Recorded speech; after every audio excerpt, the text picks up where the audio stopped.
Hey guys, welcome to the Liberal Hive Mind, a channel solely focused on exposing the abundant hypocrisy of the left. Okay, now the panic has officially set in. Usually in times of Democrat panic, you'll generally see isolated, separate instances of meltdown or freakout or panic, and then what ends up happening is Mama Nancy Pelosi comes in to get everybody back on board. She does her typical media tour, calming all the people down. It's generally followed with whistles, snaps, and a bunch of yas queens. All the Democrat bots simply get in line, but it seems like this time, we're in a little bit of a different situation here, as it seems the panic has made its way so deep into the Democrat body that even Mama Nancy can't overcome the panic. The Democrat Party is officially in full-on panic mode. There's no other way to describe it. Let's take a look at Nancy Pelosi's little public temper tantrum here, and then of course get into all the hypocrisy. We've got some stuff to get into, so let's roll the tape. Alright folks, so like I said, Nancy Pelosi had a little bit of an episode here. Take a look. Convey to President Biden what you said this morning. I'm not having any conversations with you or anybody else about what I talked to the president about, with all due respect. Do you believe that?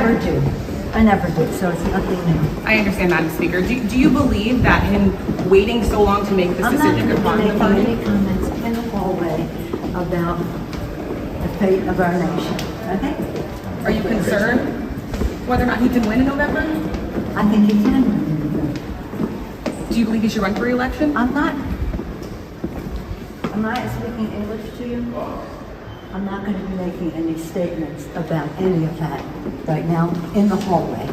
They're snapping, folks, one by one. Just like I said in the Joe Biden video, it just seems like the harsh reality is finally setting in. It's at a point where it's undeniable. Nancy Pelosi is the person who's supposed to be defending Joe Biden to the very end. She's the one who you expect to be leading the charge, protecting him at all costs publicly in the media, but now it seems as though she isn't. Very simply, Nancy Pelosi is in full-on copium mode. So we have all these things that he was masterful in helping to orchestrate, to write, and to pass. So he has a vision, he has knowledge, he has judgment, he has a strategic thinking, and the rest. He has a bad night. Now, again, I think it's a legitimate question to say, is this an episode or is this a condition? Does he have your support to be the head of the Democratic ticket? As long as the president has it's up to the president to decide if he is going to run. We're all encouraging him to make that decision because time is running short. I think overwhelming support of the caucus. It's not for me to say. I'm not the head of the caucus anymore, but he's beloved. He is respected, and people want him to make that decision, not me. He has said he has made the decision. He has said firmly this week he is going to run. Do you want him to run? I want him to do whatever he decides to do. And that's the way it is. Whatever he decides, we go with. She actually said, we need to get to the bottom of this. Is this a condition or just an episode? I guess the Democrats are finally curious as to what's wrong with Joe Biden. But again, going back to the main point, if we listen to Nancy Pelosi's words carefully in those videos, she seems more skeptical than ever. She's supposed to be the person coming out and saying, Joe Biden, he's the greatest. We have no questions of our great leader. You expect her to be leading the charge, but instead she's saying stuff like, well, we're gonna leave it up to Joe. It's ultimately his decision. I think at this point, Nancy Pelosi is done with Piss Pants Joe. Look, it's totally an assumption and I could be completely wrong, but at this point, I think the top brass at the Democrat Party, including Nancy Pelosi, want Joe Biden gone. Maybe that's who Joe Biden was talking about when he was referencing the elites of the party. Come with me, watch. I'm getting so frustrated by the elites. Now, I'm not talking about you guys, but about the elites in the party who they know so much more. But if any of these guys don't think I should run against me, go ahead, announce for president.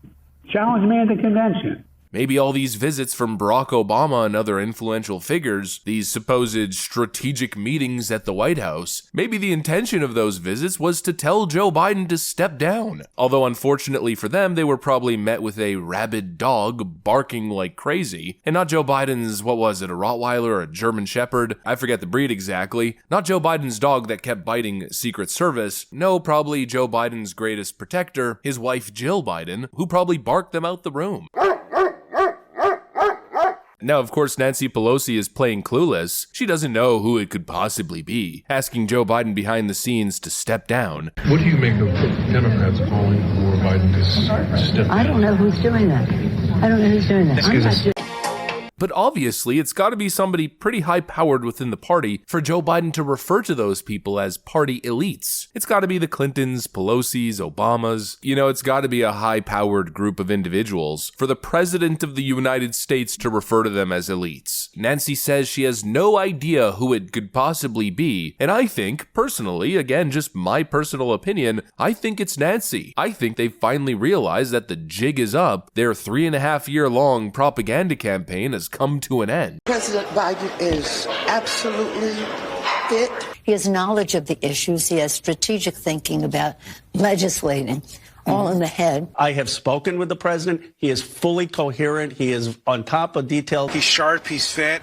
He's always answering questions. I think that Joe Biden's mental acuity is very, very on. He's one of the smartest, sharpest people I've met in D.C. There's no doubt in my mind that the president is mentally fit for office. They put so much effort into deceiving the people, and finally, the chickens come home to roost. Reality has been exposed, and I think what we're now witnessing is them jumping ship. Oh, well, you know, Nancy Pelosi all of a sudden is open to Joe Biden stepping down. In the past, she would have said, absolutely not, that's preposterous. He is our supreme great leader. But now she's saying, well, it's up to him. This is Plan Z for the Democrats. Abortion didn't work. The whole Roe v. Wade nonsense didn't work. January 6th fear-mongering didn't work. All the fake scandals trying to rip Trump off the ballot didn't work. Trying to throw Trump in prison didn't work thanks to the separations of power. And so now we're seeing the final plan. Democrats desperately looking for a life raft. And of course, Democrats desperately trying to replace Joe Biden. And again, the question falls at the same place. Who exactly are they going to replace Joe Biden with? Well, they simply have no freaking options. And now Democrats are stuck in this very weird and very unfortunate for them position 4 months away from Election Day, where their president's taking massive freaking heat in the media, and they're not even willing to defend him. In other words, Plan Z seems like a complete recipe for disaster. Joe Biden's getting ditched 4 months from Election Day. I don't know how you spin that into a positive. It's obviously not. We are witnessing the total collapse of the Democrat establishment. I guess the old-timer Democrat power arc has finally come to an end. I think if Donald Trump wins spectacularly here and the Democrats are issued a crushing one-term Joe Biden defeat, well, I think what we're going to end up seeing is probably a complete reforming of the Democrat Party as we know it into somebody else's brand new vision. I guess we'll have to see if that happens and where that's going, but for now we remain in real time, and in real time the DNC is in complete shambles. Anyways, that's pretty much what I got for you guys on this one. Hopefully you enjoyed the video. If you did, make sure to leave a like and possibly subscribe to the channel. Thanks for watching, and I'll see you on the next one.